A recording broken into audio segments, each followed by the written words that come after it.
Bonjour à tous, petite dernière vidéo sur la partie sniffing et comme ça on termine définitivement le chapitre. Et maintenant on va parler très rapidement de quelques 2-3 petits outils rapides et comme ça je pense on terminera tout avec un petit tour sur les contre-mesures. On va parler rapidement des outils de sniffing vu que le chapitre parle de sniffing. Je pense on a parlé déjà de l'outil le plus important du sniffing qui est qu'est-ce que j'allais dire, le Wireshark. Du coup, je pense à l'autre outil qui fait également le sniffing qui s'appelle TCP Dump. Du coup, on va faire un petit tour rapide de TCP Dump, histoire de le voir, de voir ce qu'il fait, comment il fonctionne. Je pense pas que vous avez besoin que je vous parle de Wireshark, on a utilisé plusieurs fois dans cette formation. Du coup, on va terminer avec l'outil, le seul outil qui reste qu'on n'a pas encore abordé, qui s'appelle TCP Dump. Du coup, il est là. Si vous voulez l'installer, vous pouvez l'installer avec apt install TCP Dump. S'il le faut, il est là, TCP Dump. Pour moi, je pense qu'elle est déjà installée, mais je ne suis pas certain. Au pire des cas, vous pouvez lancer son installation. Bon, il va vous dire que l'outil, je crois, est déjà installé. Alors, qu'est-ce que j'allais dire là-dessus? Ce qu'on peut faire pour l'utiliser après, pour utiliser l'outil TCP Dump, il vous suffit très largement de commencer toutes les commandes par le mot TCP Dump. Je vais vous montrer quelques commandes très rapides de TCP Dump et comment cela fonctionne. Et puis, libre à vous d'aller le plus loin possible avec l'outil et avec ses utilisations. Vous pouvez vous poser également la question, quel est le rapport, quelle est la différence entre le TCP Dump et Wireshark. Il n'y a pas vraiment de différence, c'est deux outils plus ou moins concurrents. L'un est très orienté interface graphique, l'autre est très orienté ligne de commande. Après, vous comprendrez très bien que parfois la ligne de commande est plus puissante parce qu'elle permet de scripter plus. Mais bon, après, ça n'empêche que Wireshark également permet de scripter plus. À mon niveau, à ma connaissance, je ne connais pas de différence entre les deux. Après, vous pouvez chercher un peu, si vous pouvez trouver des choses un peu plus concrètes, allez-y. Mais moi, personnellement, je ne connais pas réellement et sérieusement entre des différences sérieuses entre le TCP Dump et le Wireshark. Du coup, après, comme je vous ai dit, chacun avec quoi est plutôt plus familiarisé. Après, on peut voir quand même quelques petites différences en matière de fonctionnement qui sont plus ou moins rapides, mais comme je vous ai dit, concrètement, il n'y en a pas. Par exemple, comme je vous ai dit, l'un est en ligne de commande, l'autre est en interface graphique. Après, le TCP Dump permet d'offrir des fonctionnalités plus ou moins basiques par rapport aux fonctionnalités qui sont offertes par le Wireshark. Et puis après, qu'est-ce qu'on peut dire également en matière pas que de fonctionnalité ou que de fonctionnement, on peut parler également de l'utilisation. Ça permet plus ou moins de faire une utilisation plus ou moins avancée de TCP Dump, de TCP Dump, c'est ça, par rapport à Wireshark. Excusez-moi, un petit souci, j'arrive pas à me connecter. Hop, pardon, j'ai dû arrêter la vidéo, j'avais un petit souci à côté. Ok, du coup, on continue ce que j'étais en train de dire. Du coup, on va s'arrêter là sur ces définitions, sur les petites différences, etc. Ce n'est peut-être pas les choses qui nous intéressent le plus. On va apprendre les deux. Après, libre à chacun d'utiliser celui qui souhaite. Après, qu'est-ce qu'on peut voir également? C'est comment l'utiliser. Du coup, toutes les commandes, comme je vous ai dit, commencent par TCP Dump, -i. Ça vous permettra, oups, allez où ma souris, -i. Ça vous permettra d'utiliser sur l'interface que vous souhaitez. Par exemple, à partir de là, vous voyez, je suis en train de tourner le TCP Dump sur mon PC qui est en train de me récupérer plus ou moins toutes les informations qui traînent sur l'interface. Vous voyez que ça fonctionne exactement, ou plus ou moins exactement, de la même manière que Wireshark, sauf que lui, il affiche les résultats directement ici. Après, vous pouvez me dire, est-ce que je peux afficher plutôt les résultats ici dans un document spécifique? Par exemple, je peux afficher ça dans le Home Kali desktop, par exemple, on va dire scan.txt. Évidemment, oui, vous pouvez le faire et du coup, vous voyez que les résultats vont tomber directement dans le fichier qui s'appelle scan.txt que vous pouvez ouvrir et voir les résultats s'afficher ici directement. Après, vous allez voir, là, vous voyez, a été modifié, on peut recharger, etc. Il peut continuer de recharger. Après, libre à vous de l'utiliser comme vous souhaitez ou de la manière dont vous souhaitez. Après, également, ce qu'on peut faire avec l'outil TCP Dump, au-delà de l'utilisation facile, vous avez vu que c'est un outil qui fait des commandes en continu. Du coup, si vous souhaitez plutôt arrêter l'affichage à un certain nombre spécifique, il suffit juste d'afficher le C, par exemple. Là, je vais lui dire, affiche-moi que les 10 premières lignes les 10 premières captures que tu viens de faire. Et là, à partir de là, vous voyez que c'est un peu plus clair de voir les informations comme ça avec juste 10 captures et puis on peut les analyser, on va dire, tête reposée. Après, qu'est-ce qu'on peut avoir également comme information? On peut par exemple afficher les interfaces qui sont disponibles, comme ça pour savoir quelle interface on utilise spécifiquement. Et l'option qui permet de faire cela, c'est l'option D.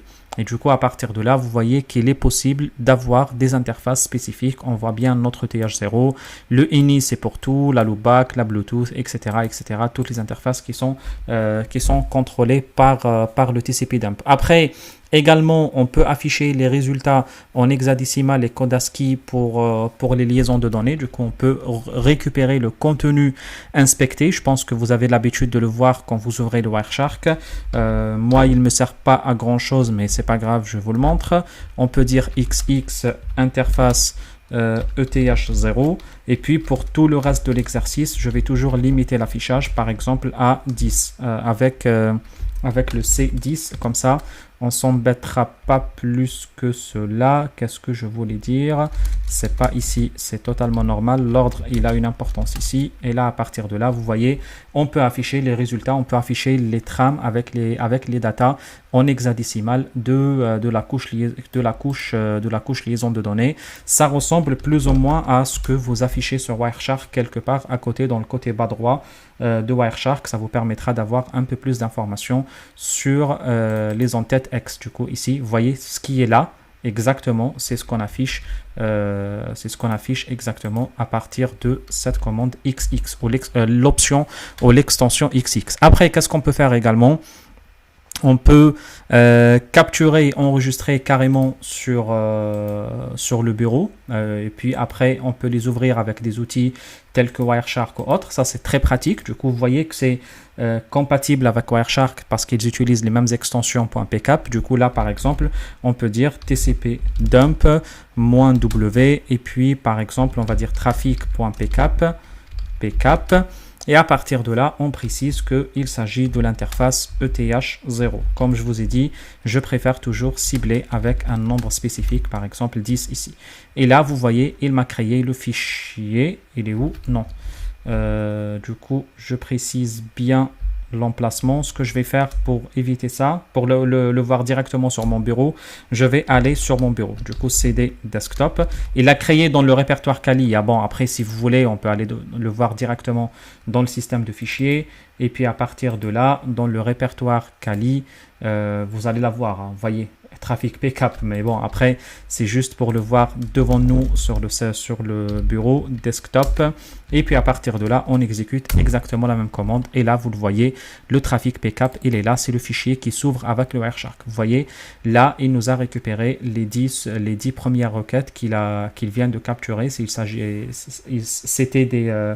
C'était des paquets ARP, des broadcasts ARP ou plutôt des trames ARP qu'on vient de récupérer depuis cette capture-là.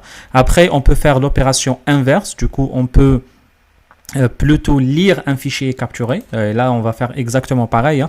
On va faire pareil ici, sauf qu'on change juste l'option à -R. Et du coup, à partir de là, c'est R comme read, le W c'était comme write, et du coup à partir de là, on va lire le contenu, et là vous voyez le contenu de ce qu'on avait ici dans le fichier PCAP, on l'a eu ici dans l'interface de TCP/dump. Et vous voyez que c'est pratique, c'est interopérable avec des outils comme le Wireshark. Après, on peut spécifier le type de paquet, de datagramme, de segments qu'on veut récupérer. Si on veut récupérer que les IP, quand on dit les IP, c'est indépendamment du protocole de niveau 4. Autrement dit, tout ce qui est au niveau 4, on le récupère. C'est ça un peu la définition de cette partie-là. Du coup, là, à partir de là, on peut dire TCP dump. Et à partir de là, on va lui dire -n et... allez, je vais rester sur les mêmes commandes qu'avant.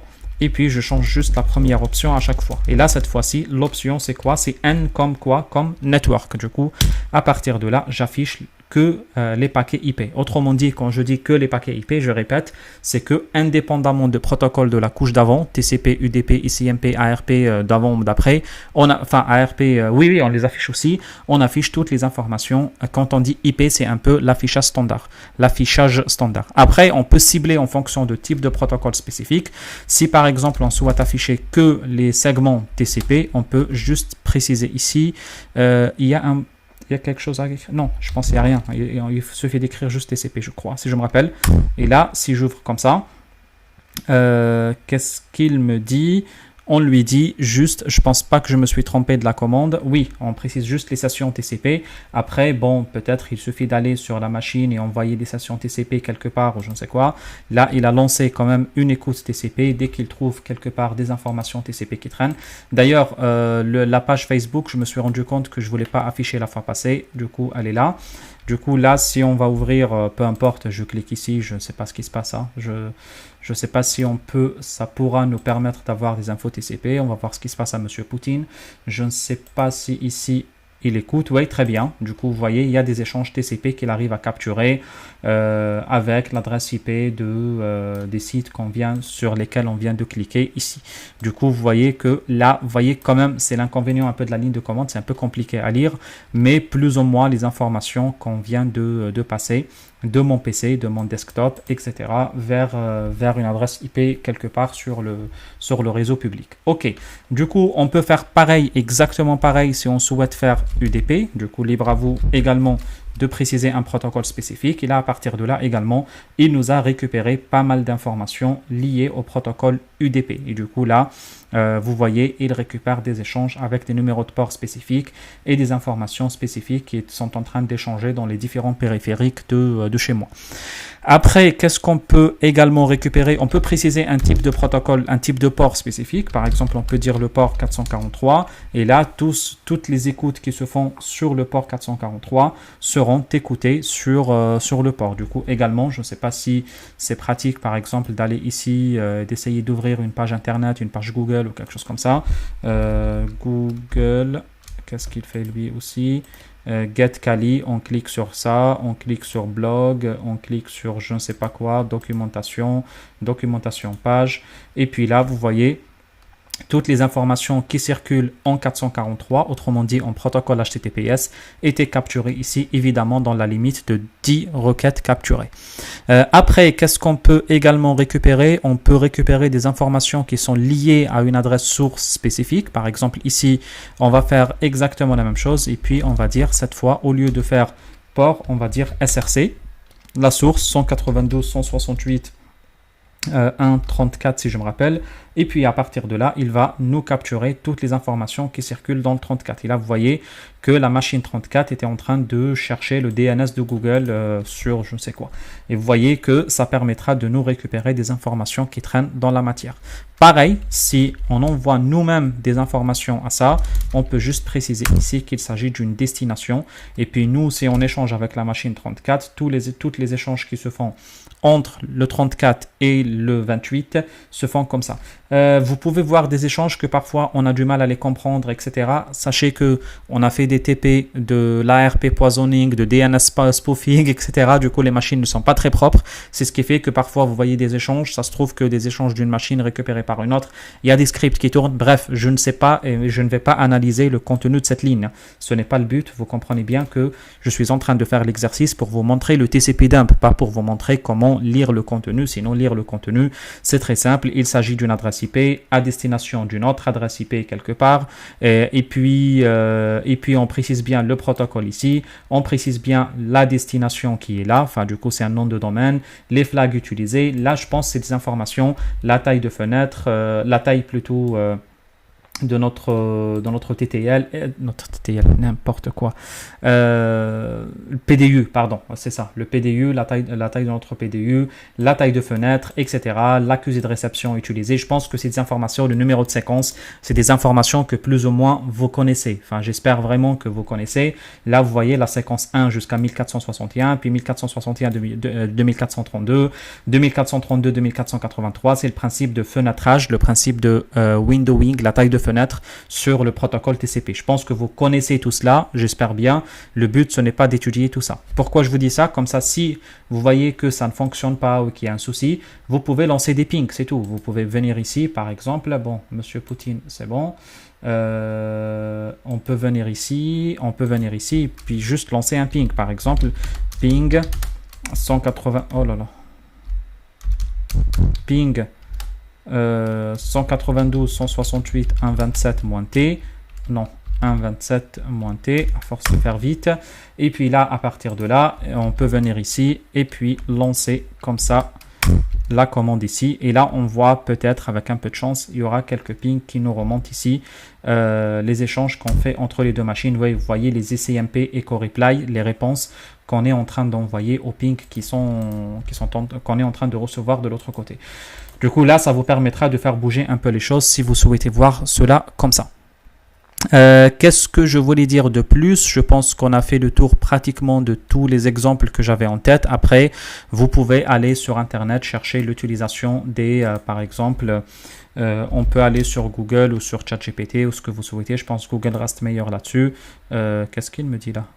Google, ok, peu importe. Et puis à partir de là, on va lui dire TCP dump commands example. Et puis on peut faire préciser qu'il s'agit des commandes Kali. En tout cas, je pense qu'il n'y a pas de différence entre les différentes distributions, mais c'est pas grave.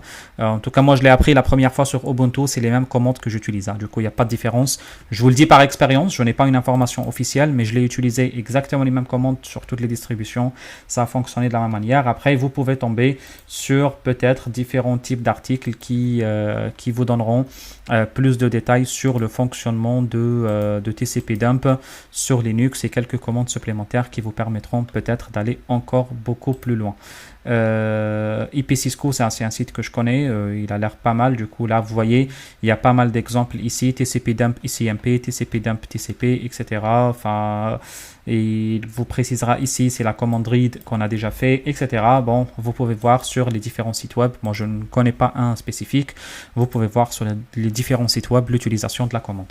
Avant-dernier truc, on peut voir très rapidement, je vous ai promis vous parler de SSL. Je vais juste vous parler du sujet, vous montrer comment faire. Après, je vous promets, je suis vraiment très fatigué. Je ne vais peut-être pas aller jusqu'au bout dans le TP, mais je compte sur vous pour le faire, pour lancer l'attaque et pour faire l'exercice. C'est les attaques qui consistent à faire tomber ou tenter de faire tomber les failles utilisées dans les protocoles SSL.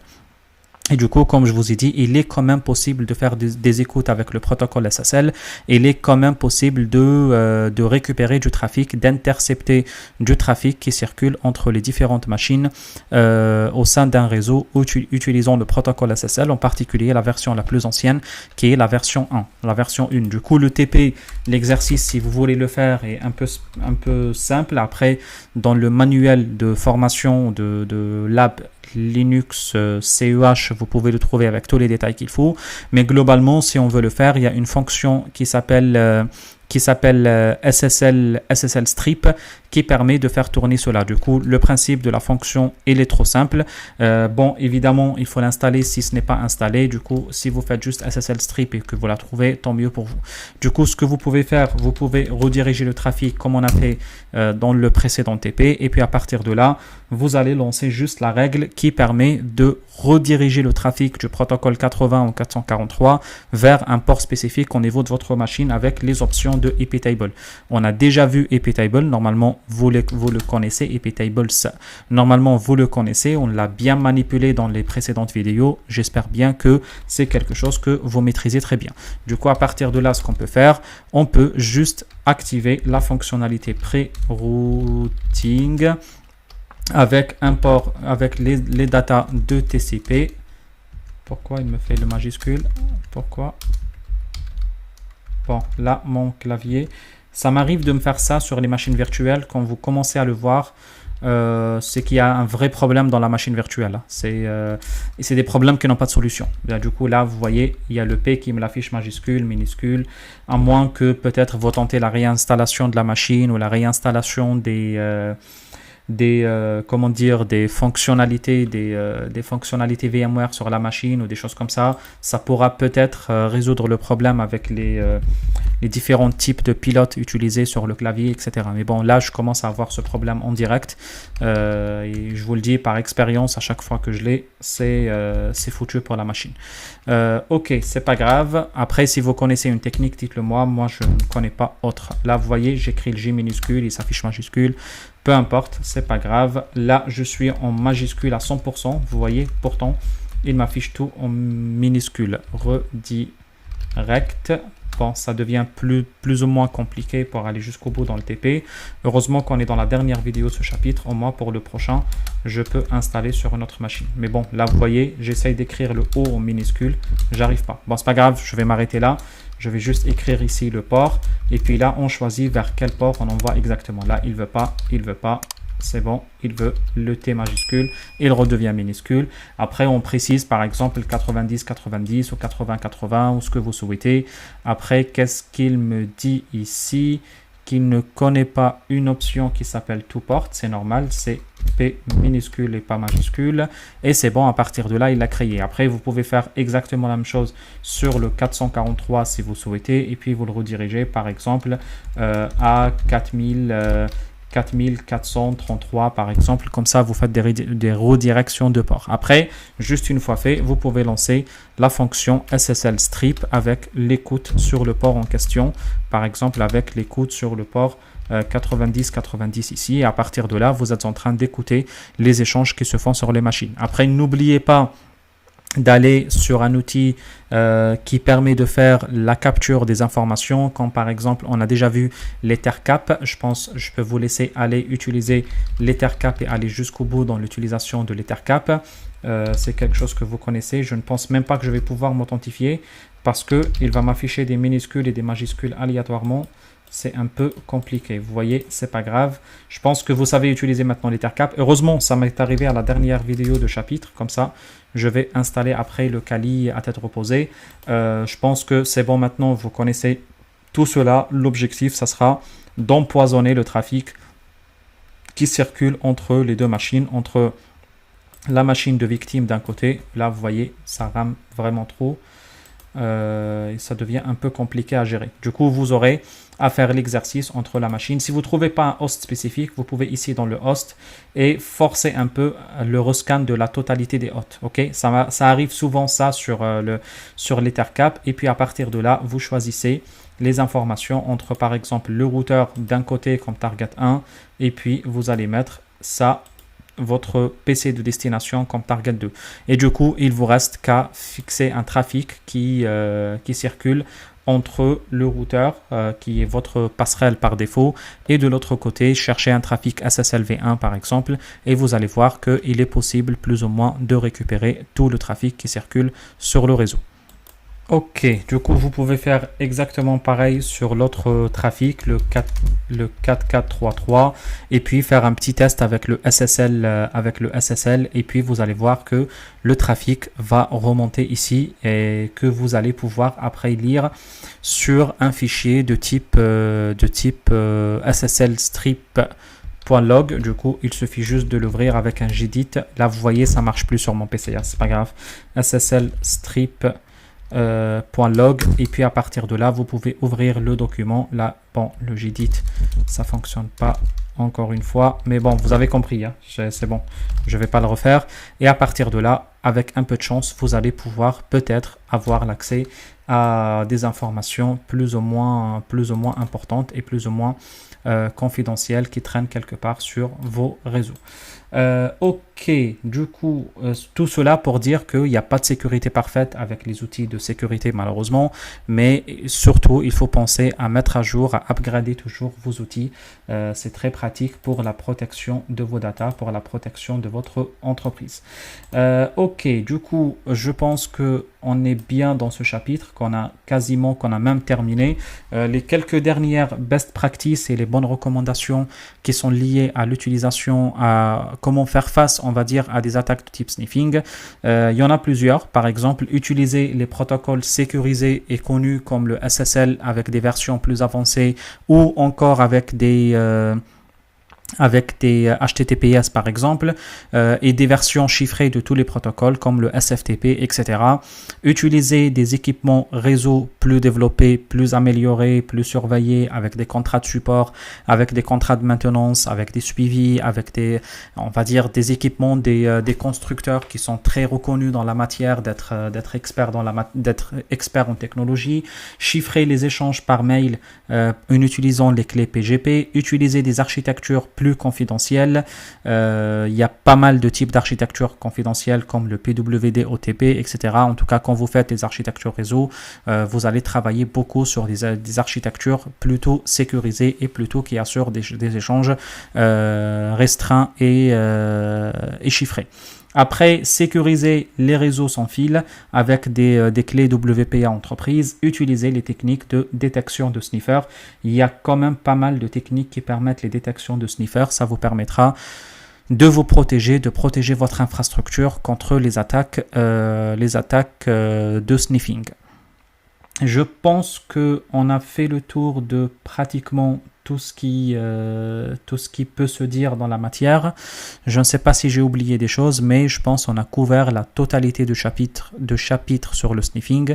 Dans le chapitre prochain, on va commencer une autre attaque dévastatrice sur les réseaux. Bon, je vais vous laisser la découvrir dans la prochaine vidéo. Merci à vous tous et bonne soirée. Salut.